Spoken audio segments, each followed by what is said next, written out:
آداب، یہ آکاشوانی ہے۔ خبروں کے ساتھ میں محمد عمار۔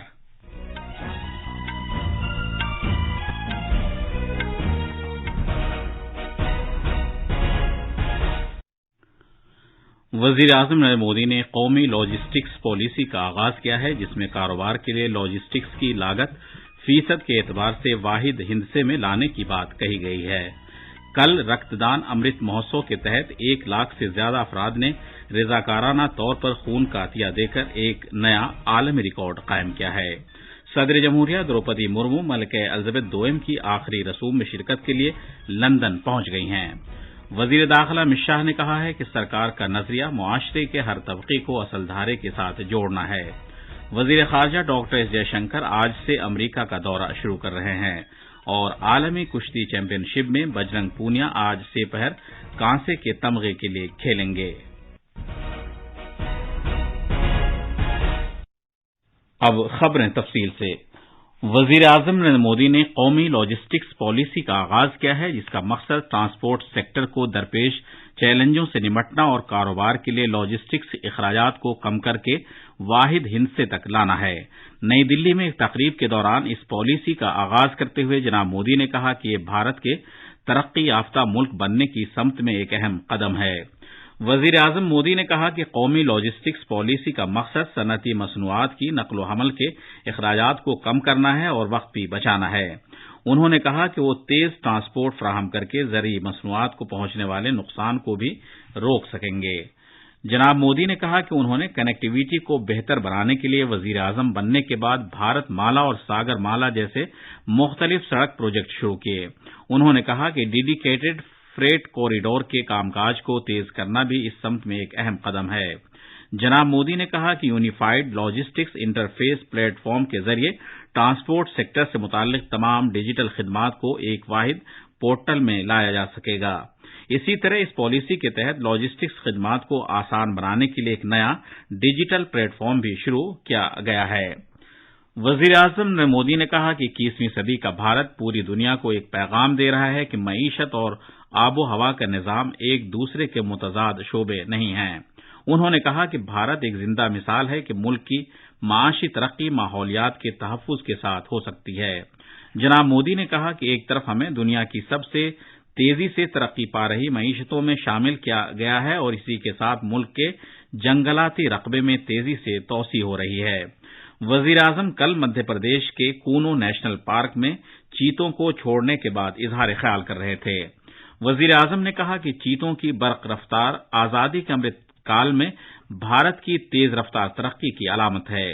جناب مودی نے کہا کہ گزشتہ صدیوں میں فطرت کا استحصال طاقت اور جدیدیت کی علامت تصور کیا جاتا تھا۔ انہوں نے کہا کہ 1952 میں بھارت میں چیتوں کی نسل ختم ہو جانے کا اعلان کیا گیا تھا اور گزشتہ 7 دہائیوں کے دوران چیتوں کی باز آباد کاری کے لیے کوئی بامعنی کوشش نہیں کی گئی۔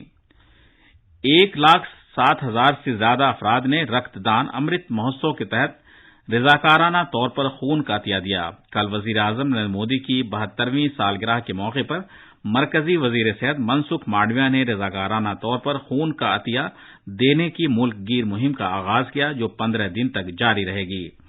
اس بڑی مہم کے لیے 6,000 سے زیادہ کیمپوں کا اندراج کیا گیا ہے، جبکہ ای رکت کوش پورٹل پر خون کا عطیہ دینے کے خواہش مند 2,14,000 سے زیادہ افراد نے اپنا رجسٹریشن کرایا ہے۔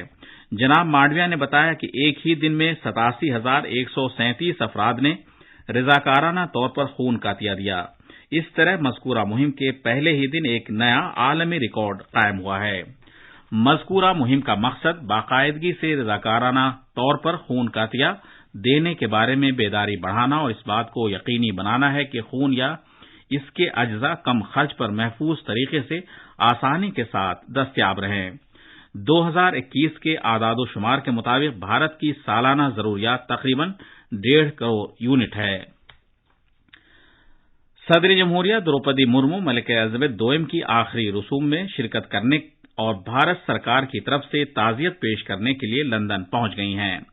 صدر جمہوریہ دروپدی مرمو، نائب صدر جگدیپ دھنکر اور وزیر اعظم نریندر مودی نے ملکہ کے انتقال پر تعزیت کا اظہار کیا۔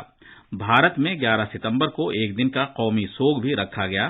وزارت خارجہ نے بتایا ہے کہ ملکہ الزبیتھ دوئم کے 70 سالہ دور اقتدار میں بھارت اور برطانیہ کے تعلقات پھلے پھولے اور کافی مضبوط ہوئے۔ یہ خبریں آکاشوانی سے نشر کی جا رہی ہیں۔ وزیر داخلہ امت شاہ نے کہا ہے کہ نریندر مودی سرکار کا نظریہ معاشرے کے ہر طبقے کو اصل دھارے کے ساتھ جوڑنا ہے۔ جناب امت شاہ نے آج صبح نئی دلی میں میجر دھیان چند اسٹیڈیم میں وزیر اعظم نریندر مودی کراس کنٹری سلم ریس کو جھنڈی دکھا کر روانہ کیا۔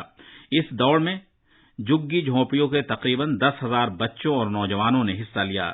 جناب امت شاہ نے کہا کہ پارٹی وزیر اعظم کی سالگرہ کو سیوا پکھواڑے کے طور پر منا رہی ہے۔ اس دوڑ کا مقصد دلی کی جھگی جھونپڑیوں کے نوجوانوں کی کھیلوں کی صلاحیت اور قابلیت کو اجاگر کرنا ہے۔ نائب صدر جمہوریہ جگدیپ دھنکر اور وزیر اعظم نریندر مودی نے جھارکھنڈ کے ہزاری باغ ضلع میں ایک بس حادثے میں لوگوں کی جان ضائع ہونے پر دکھ کا اظہار کیا ہے۔ جناب مودی نے زخمیوں کی جلد صحتیابی کے لیے دعا کی ہے۔ اس واقعے میں کل شام ایک بس سوین دریا میں جا گری جس سے 7 افراد کی موت ہو گئی جبکہ 45 سے زیادہ زخمی ہوئے۔ اس بس میں گریڈی سے مسافر آ رہے تھے۔ وزیر خارجہ ڈاکٹر ایس جے شنکر اقوام متحدہ کی جنرل اسمبلی کے 77ویں اجلاس میں شرکت کے لیے آج امریکہ کے دورے پر روانہ ہو رہے ہیں۔ وہ 28 ستمبر تک وہاں رہیں گے۔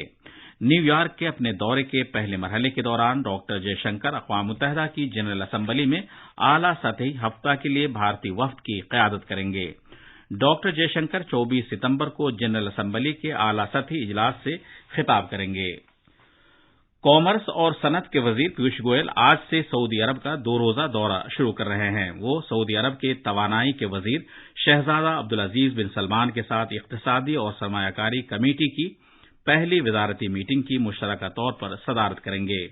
امید ہے کہ دونوں وزراء اقتصادی اور سرمایہ کاری کمیٹی کے مختلف مشترکہ ورکنگ گروپوں کے تحت ہونے والی پیش رفت پر تبادلہ خیال کریں گے۔ توقع ہے کہ طرفین ترجیحی شعبوں اور پروجیکٹوں میں باہمی اشتراک مزید مستحکم بنانے کے لیے عملی منصوبہ تیار کریں گے۔ ہمارے نامہ نگار کا کہنا ہے کہ جناب پیوش گوئل کے سعودی عرب کے دورے سے دونوں ملکوں کے درمیان بڑھتی ہوئی کلیدی ساجھیداری کو مزید تقویت ملے گی۔ دلی کی ایک عدالت نے دلی وقف بورڈ بدعنوانی معاملے میں عام آدمی پارٹی کے MLA امانت اللہ خان کو 4 دن کی پولیس تحویل میں بھیج دیا ہے۔ دلی پولیس کے بدعنوانی کی روک تھام سے متعلق شعبے نے دلی وقف بورڈ میں مالی خرد برد سمیت مبینہ بے ضابطگیوں میں ملوث ہونے کی بنا پر اوکھلا سے ممبر اسمبلی امانت اللہ خان کو گرفتار کیا تھا۔ عالمی کشتی چیمپئن شپ میں بھارت کے بجرنگ پونیا اب بھی کانسے کا تمغہ جیت سکتے ہیں، حالانکہ وہ کل کوارٹر فائنل مرحلے میں ہار گئے تھے۔ آج کانسے کے تمغے کے لیے ان کا سامنا آرمینیا اور بلغاریہ کے درمیان ہونے والے مقابلے کے فاتح سے ہوگا۔ ناروے میں ڈیوس کپ عالمی کپ گروپ ایک ٹینس مقابلے میں بھارت میزبان ناروے سے 3-0 سے ہار گیا۔ کل کھیلے گئے ڈبلز میچ میں ناروے کی عالمی نمبر 2 جوڑی نے یوکی بھامری اور ساکت مہنینی کی بھارت کی جوڑی کو 3-6, 6-3 اور 3-6 سے ہرا دیا۔ اس سے قبل پہلے دن بھارت دونوں سنگلز میچ ہار گیا تھا۔ آخر میں خاص خبروں کی سرخیاں ایک بار پھر۔ وزیر اعظم نریندر مودی نے قومی لاجسٹکس پالیسی کا آغاز کیا ہے، جس میں کاروبار کے لیے لاجسٹکس کی لاگت فیصد کے اعتبار سے واحد ہندسے میں لانے کی بات کہی گئی ہے۔ کل رکت دان امرت مہوتسو کے تحت 1 لاکھ سے زیادہ افراد نے رضاکارانہ طور پر خون کا عطیہ دے کر ایک نیا عالمی ریکارڈ قائم کیا ہے۔ صدر جمہوریہ دروپدی مرمو ملکہ الزبیتھ دوئم کی آخری رسومات میں شرکت کے لیے لندن پہنچ گئی ہیں۔ وزیر داخلہ امت شاہ نے کہا ہے کہ سرکار کا نظریہ معاشرے کے ہر طبقے کو اصل دھارے کے ساتھ جوڑنا ہے۔ وزیر خارجہ ڈاکٹر ایس جے شنکر آج سے امریکہ کا 2 روزہ دورہ شروع کر رہے ہیں اور عالمی کشتی چیمپئن شپ میں بجرنگ پونیا آج سپہر کانسے کے تمغے کے لیے کھیلیں گے۔ اس کے ساتھ ہی خبروں کا یہ بلیٹن ختم ہوا۔